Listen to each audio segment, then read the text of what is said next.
The last couple months, a bunch of people have come up to me and said that they wanted to become more plant-based. And then they asked me, so where do I start? And what I always say is soup, start with soup.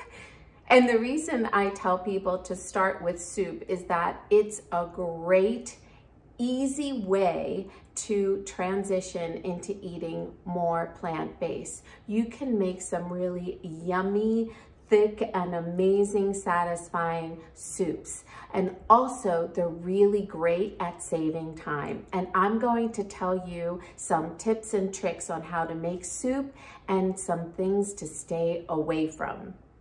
Soups are really super easy to make, and I also find that they are a time saver and also a money saver.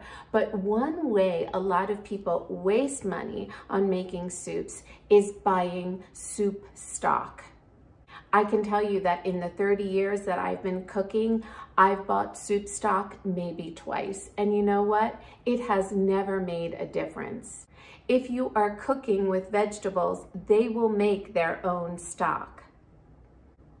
I'm also of the belief that anything that's to be thrown away is usually used to make commercial soup stock.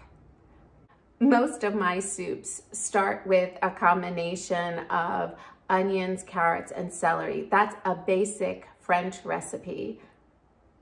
Once you pour water over that and you start heating that, it creates its own stock. Another thing that I'll sometimes do is save the water from steaming or cooking other vegetables and just throw that in the soup. I'd much prefer that than buying a commercial stock. Number 2, using the wrong salt. I only cook with whole, natural, healing salt. Any of the white salts that are also pourable have chemicals in them, anti-caking agents, and things to make those salts pourable. I like using salts like pink Himalayan salt or a gray Celtic sea salt. These salts are rich in vitamins and minerals. You'll find that you don't need as much, and also they won't have that metallic taste. Using those salts in the soup will actually make the savory flavor a little bit more rich and inviting. Number 3, I use a really big pot to make my soups. I make enough so that way I at least have 2 more meals to feed my family, and I'll just freeze the rest of it. If I was making soup or chilies in a smaller pot, I'd be cooking more and be in the kitchen more, and I just don't have the time for that. These days, I'm spending a lot of time working from home, and so what I like to do is in the morning take out a container of frozen chili or frozen soup and leave it on the countertop, and when it becomes lunchtime, to heat that up. This doesn't mean that I'm having the same meal over and over. No, because over the months, I've had different soups that I've frozen. So I always have different things in the pipeline. So each meal can be different.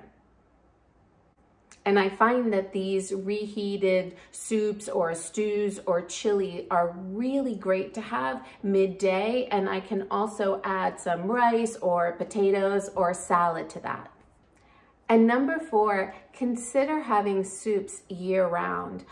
I certainly do. So in the summer, I like to make really light vegetable soups with tomatoes or string beans and onions and zucchini. So all these very light vegetables that are also aromatic.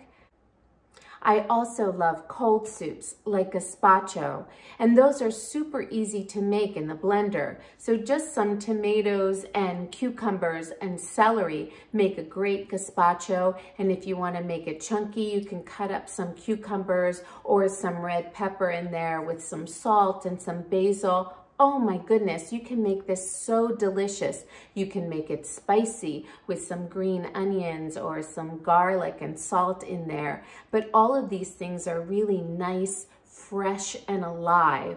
I typically don't like gazpacho straight out of the refrigerator. So I usually set it on the countertop for an hour so that way it gets to be room temperature. And I find that people that don't normally like gazpacho will eat it that way and are surprised that they like it.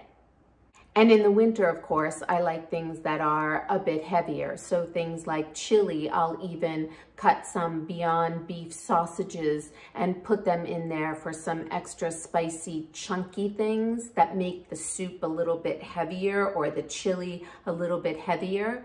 Or I'll throw some beans or lentils into a vegetable soup just to make it thicker and more dense, stuff that sticks to your ribs more. I find that these are a bit more satisfying in the winter. Just in general, soups are one of the best ways that I've found to help transition people to becoming more plant-based. Hopefully these ideas have helped you a little bit and that you've picked up on a tip or a trick or something and will make it your own. If you like this video, please do me a favor and give me a thumbs up, and don't forget to click to subscribe. Until next time, mwah, ciao.